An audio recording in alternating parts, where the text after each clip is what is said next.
All right, good evening.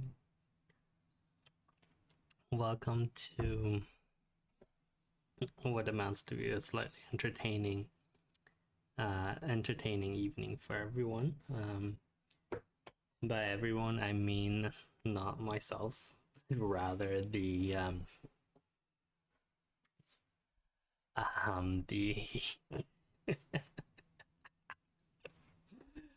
the group of particularly interesting people in who want to ask me completely nonsensical and unrelated questions in our private Discord while I'm doing this. Because apparently last time they had so much fun doing it that it's now a habit with them. So let's get to it, shall we? I'm no, I'm actually not going to take any questions. Jokes on you. So for reference, actually what happened was a couple friends of mine in our own private Discord, they were amused at the fact that I had fans who would actually sponsor me to do this. And yeah, I don't know. I don't know why they would either, but I'm very grateful for them because unlike you lot, they recognize what's a fun story, right?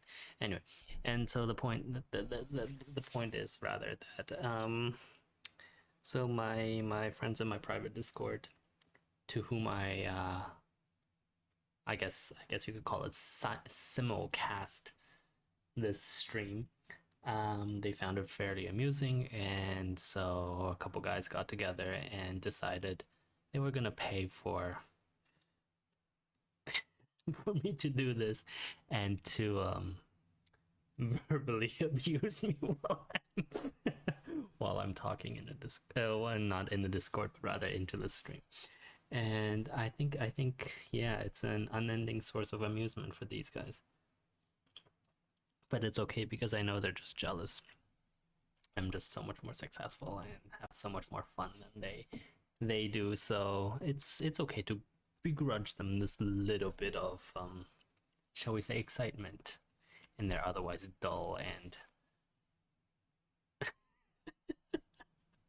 and however you did pay me, and therefore we are going to actually do this properly.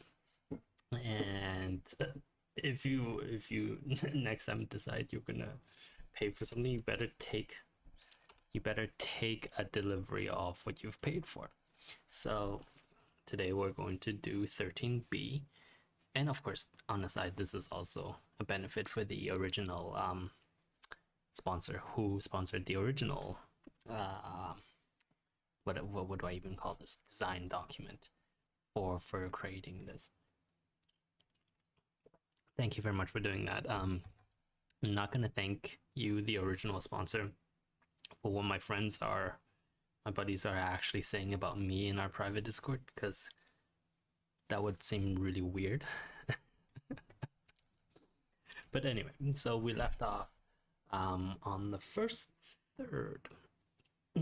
Excuse me. The first third of the year of our Squirrel 2599, September 13th. And where we left off was actually that the Technocracy had just done a mad, almost kilometer dash from the HMRC building in by the Thames, and their goal is to essentially retake, because at least in this particular story, the anarchist collective in red, actually drove the Technocracy away out of their homeland. And they're all hanging down here, where that's not really hanging per se, but yeah, they're hanging down here where I keep all of the extra assets. And so they've essentially started by reconquering, and they started a breakout from Cannon Street, blah blah, a whole bunch of stuff happened, and now there is a sizable piece of territory in the north that has that the technocracy has reconquered and is in the process of reintegrating with the homeland. And of course, the Tower of London in our case, but to the Squirrels, it's just the tower. It is one of their most holy sites because it's where they have where they've how do I even say this? Where in the past they have had legends of their forebears, right? Just like who knows, maybe Henry VIII fed them a lot with the blood of his enemies and ex-wives and stuff. Anyway, the point being, the technocracy is now in the process of reconquering the north, and one of the symbolic pieces of land that they desire. And it's not only symbolic, of course, it's also quite fruitful because between Trinity Square Gardens and the Tower of London Gardens, there is a lot of food that is left for them, both by the giants and just in the amount of green space that there is. So we are sorry, my boss my boss is just texting me. Yes, I do have a boss. Yes, I still work. You all know that I work. You don't have to pretend to be surprised to know that I'm working. I am working. Anyway, so last time we ended with this bridgehead expanded because the 10th was making the collective 10th was making a I cannot believe I just lisped there. Anyway, the collective 10th was making a spoiling attack against the 4th division to allow the rest of the 53rd to break through, and that actually allowed the 6th, which already had a bridgehead here, to gain some more territory. That, however, got stomped when when the actual attempted breakthrough here failed, and now the 11th is lodged deep in between, and we're gonna see some fun stuff happening here, or maybe not. It's trench warfare, right? But anyway, now the 10th and the 2nd, because they have nothing better to do, are going to try to reduce this bridgehead, because it is, of course, not very it's not nice to have a bridgehead, especially over a valley like this, right? Especially a busy valley like this. And so let's see, because last time we did that, today the 3rd is also going to join in with its own little attack. And since that got the 51st Corps involved, we're also going to include some spoiling attacks from the 5th and the 53rd Division. And I know it's confusing that there's a 53rd Division and a 53rd Corps, but you know what? Squirrels aren't that smart, so it's all good. So they're going to aim for some weak spots in the lines of the 21st Division, because if this manages to tie up a sizable amount of force, then perhaps the 5th can try again with its liberation of this particular the Gherkin tower pocket that contains a lot of the best elements and forward elements of the 9th Division.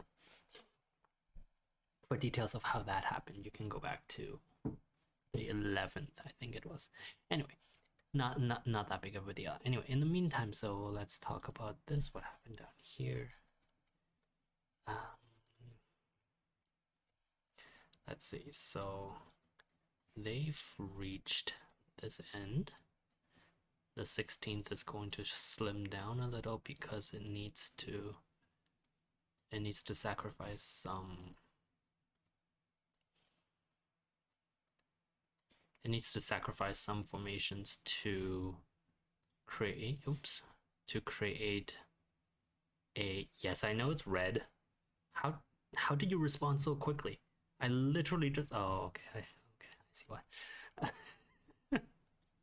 Yes, I know it's red. It's going to be blue soon. Oops. Not like that.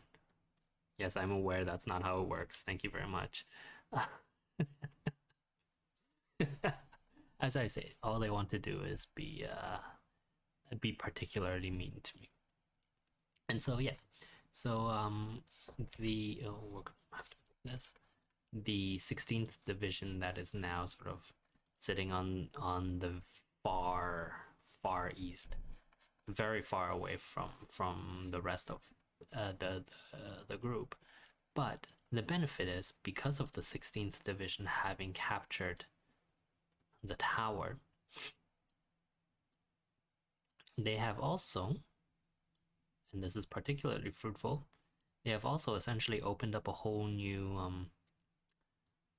what do we call this, a whole new supply line, right? And that is because now the tower bridge itself, I mean, it does go up and down, but whatever, it's all right. Tower bridge can be a fairly good source of reinforcements from the south, which, as we know, is a very firm technocratic stronghold. So the major elements of the 16th are now pointed towards the north. Actually, we'll take a brigade of the 16th and we'll put it down here, because oops, that's not right. Yeah, we'll take a brigade of the, can't be the 321st, we'll call it the 362nd. Done. Of course, it's not the 362nd. 362nd. Done. And yeah, that's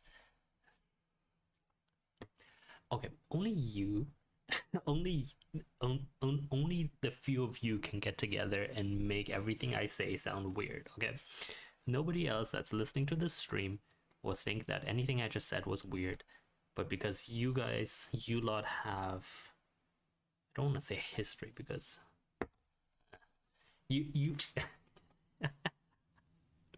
regardless, you lot are unwelcome if I take over the world. So there, ha.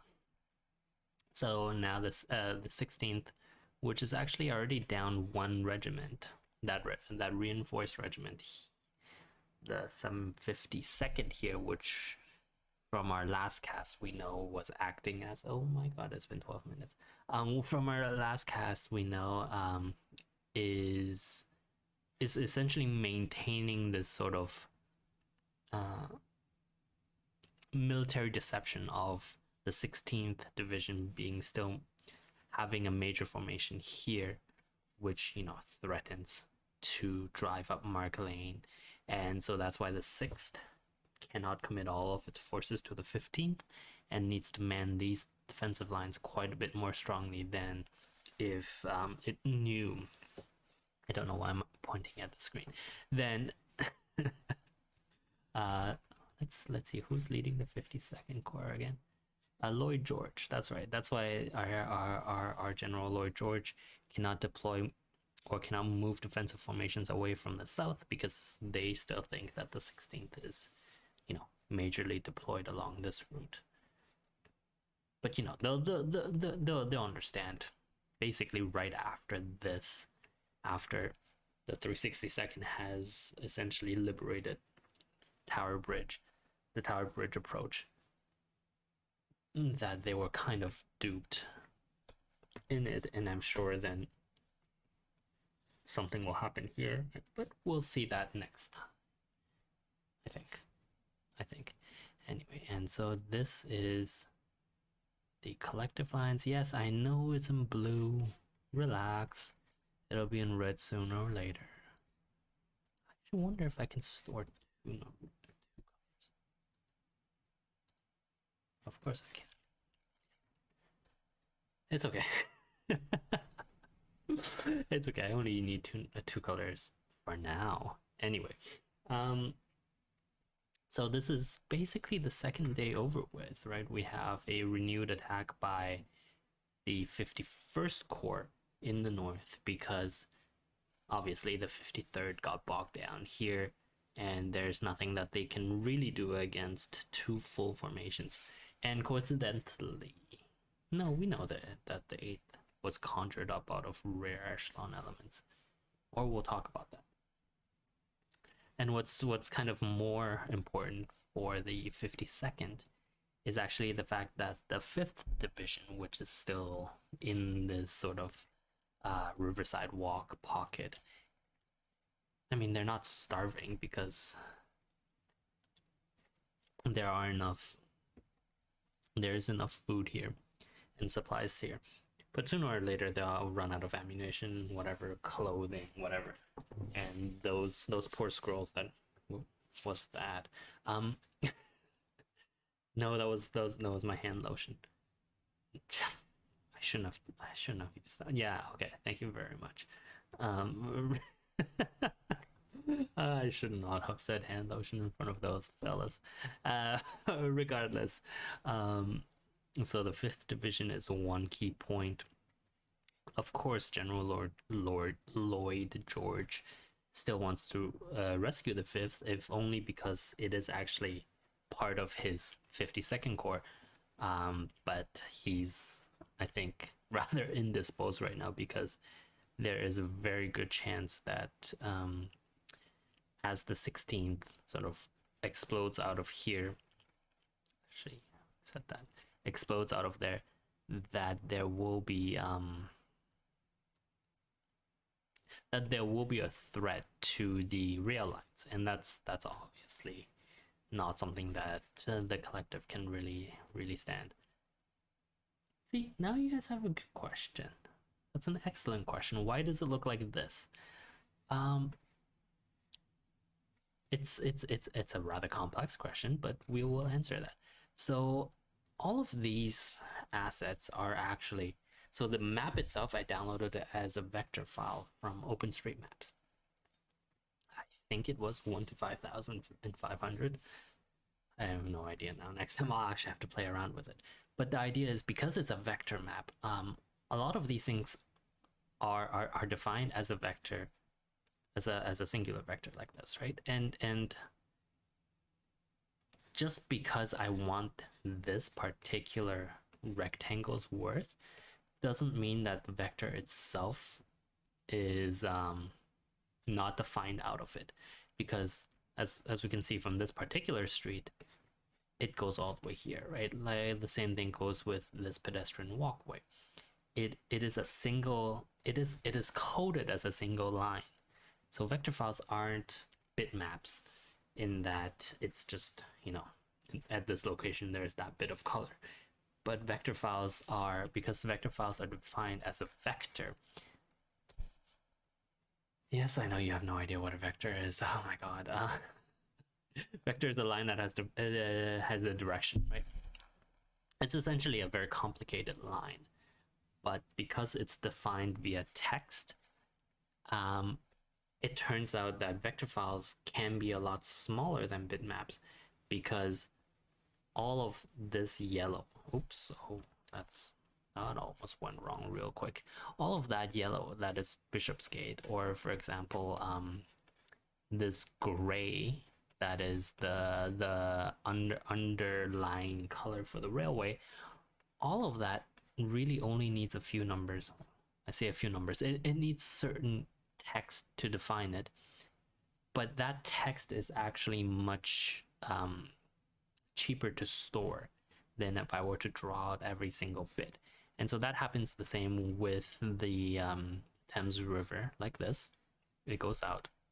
It happens with all of these things, right? Like, I have no idea whether that purple line is. I assume it's yeah, it's part of the political lineup. And so because of that, it makes this look really cool. Like, in my opinion, at least, it makes this look really cool. It makes this look almost like an artboard of sorts, where an artist is cutting out pieces of paper to paste together this particularly beautiful looking map. And oh my god, we're at 19 minutes. To make this beautiful looking map, and at the same time, you know, he's not going to cut very accurately, because anything that is above this or over this can be trimmed, right? And so it ends up looking really, really cool. And yeah, for what it's worth, we can actually see quite a lot of these surroundings. I wonder what those are. I have no idea what this is. um, Regardless, uh, yeah, let's end it here for today because it's been 20 minutes. I don't know. These things tend to go by really quickly. That's kind of cool. But yeah, so you guys paid for another one, so you shall get another one sometime in the near future.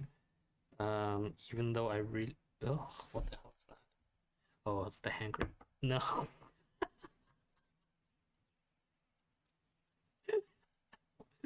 I should not have said hand cream. I should not have said, ugh, what is that? Thank you so much, guys. Thank you for doing this. It truly made my night. Oh my god. Um, with that, thank you very much to the rest of you for watching. Um, yeah, I hope you enjoyed this particular take on how squirrels fight their way through London, and we shall see you next time. In conclusion, please don't forget to download Firefox because Chrome is sucky. Okay, good. Bye.